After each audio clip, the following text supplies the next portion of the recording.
The peace of the Lord. I am Angela Gabriel. This is the Maranatha channel. Welcome. Today you will hear the testimony of our brother and teacher Igor. The peace of the Lord Jesus. Here we are once again together in order to be built by testimonies that I believe will bring edification to the life of everyone who watches this video. And this is the testimony I want to tell you today, which is about my conversion. What happened to me that led me to convert and to serve Jesus? I made this decision in my life when I was still very young. I was 11 or 12 years old. Since I was little I suffered from a disease called bronchitis. I'm sure you've heard of it, a chronic asthmatic bronchitis and pneumonia. I got these sickness when I was very little. I had a lot of crises in my infancy. I played ball in the street with my colleagues there in Sao Paulo to Vila Cardoso Franco. I liked playing with people, but since I lived in crisis I played just little. I had to take my firecracker that I had to inhale.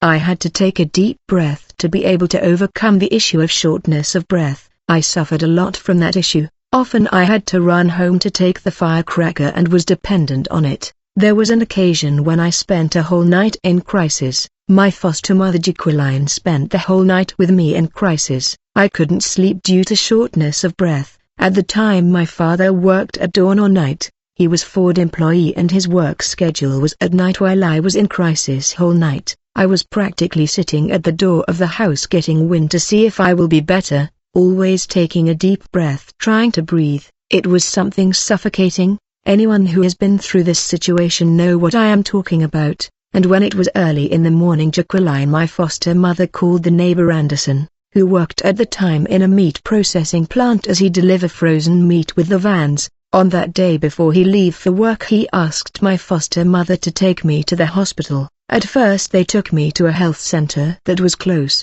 Arriving at the health center there was no service. The issues of care at health center in Brazil is something very difficult. I was taken to the General Hospital of São Mateus. Arriving there was a lot of people. We told them I had severe shortness of breath. I could no longer breathe properly. I was feeling sick and fainting. After waiting for some time Jacqueline started asking help, because I was in agony, lacking air. Finally they let me to be seen by the doctor. I entered the doctor's room. The moment the doctor looked at my face and asked me a question, but I never had the opportunity to answer because I passed out. From then on I didn't see anything else. My eyes were open to the spiritual world. Notice that I was between 11 and 12 years old. I was practically a child in the transition phase to adolescence phase. When my eyes opened in the spirit world I found myself in a very dark place. So I found myself in this very dark place, very hot. It was a huge darkness, and I looked at the ground and saw only a little light around my feet. I only saw where I was stepping, and I saw that it was a sandy stone land, but not clay. I was walking in that dark place when I started to hear growls. I know that you've definitely seen and hear the dog growls. I heard like a lot of dogs growling. I was there where there were a lot of dogs growling at me, but I couldn't see these animals who were doing this noise, and I kept walking and started to become nervous and desperate and in agony, because I don't know where I was and what was happening. Not long ago I was in a hospital in crisis, and just like that I landed in this sinister and strange place, where desperation and dread were sinking in me. And as I kept walking and those growls were getting closer and closer, it got louder and louder and approaching me. Everything was absolutely dark, when suddenly I looked up and saw a small focus of light. It was a small ray of light that came towards me and illuminated me. When that spotlight illuminated me I noticed that it was getting bigger. As it got bigger I started to see the place where I was, and when it was completely illuminated I could see what was growling. Brother, it wasn't a dog at all. I had that conception because I was still a child reaching adolescence and was not God's servant. So I looked and saw monsters. They were infernal beasts that walked in the darkness. They walked on two legs. They had deformed head, deformed teeth, huge claws, a lot of sharp thorns on the body. They were horrible animals. In my opinion they were monsters, right? They were there, and it was a multitude of monsters who were around me. The light illuminated this place and I saw that these beasts and the monsters were large in size. They were turning away from the light and were moving away.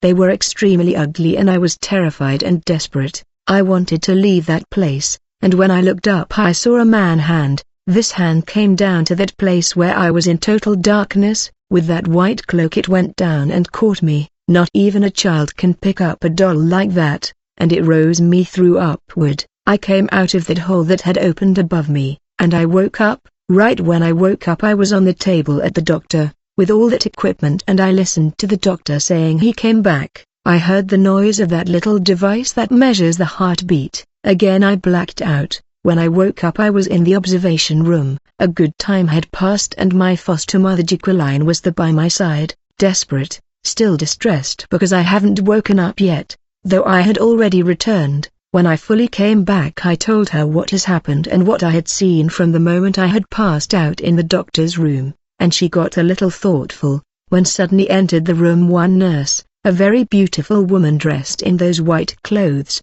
She entered the room where it was a law that only me and my mother were allowed, and she went directly to me and said, "So my young man, God saved you from death, God saved you of perdition, and God has a work in your life. Go to church, accept Jesus because he has great things to do in your life." And then she turned to Jacqueline and said, "Mommy, go to church, also take your child to the church because God has a great work to do in your life." This nurse did not come to apply medication or to see how I was doing.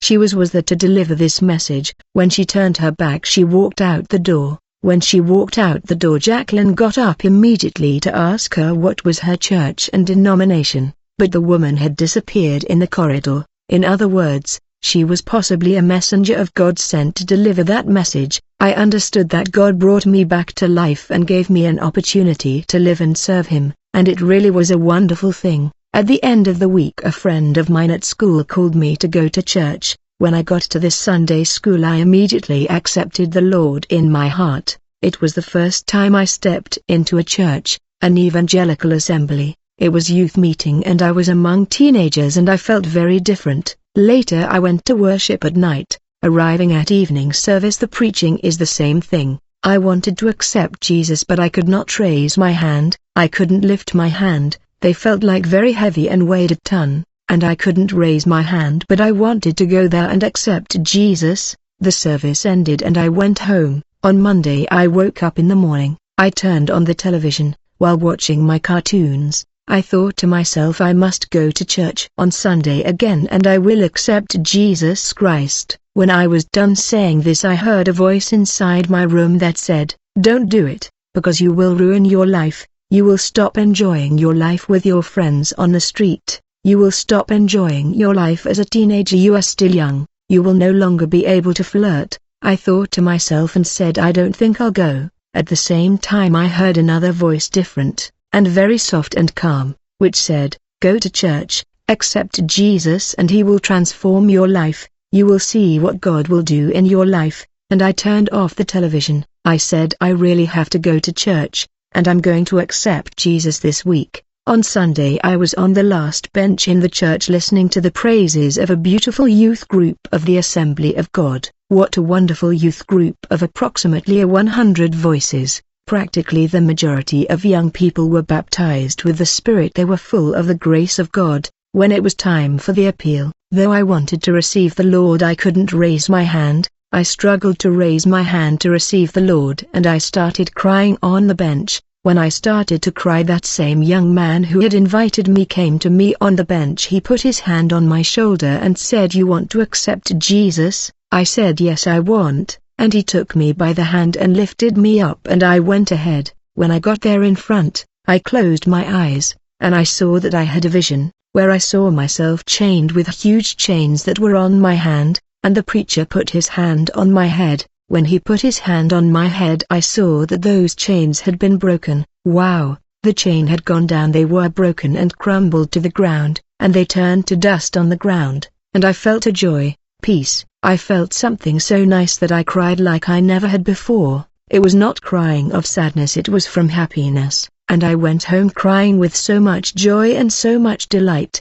From that day forward I always serve the Lord. I had bad times and good ones, but that's part of the Christian walk. A week or two passed, and I had a dream that I was on a very tall mountain, extremely high, where I could see far away everything around me. It's as if you climb the mountain to do prayers on the mountain and climb to the top and look at night and see the whole city illuminated. The lights of the whole city illuminated the starry sky. That beautiful landscape was exactly what I saw in my dream.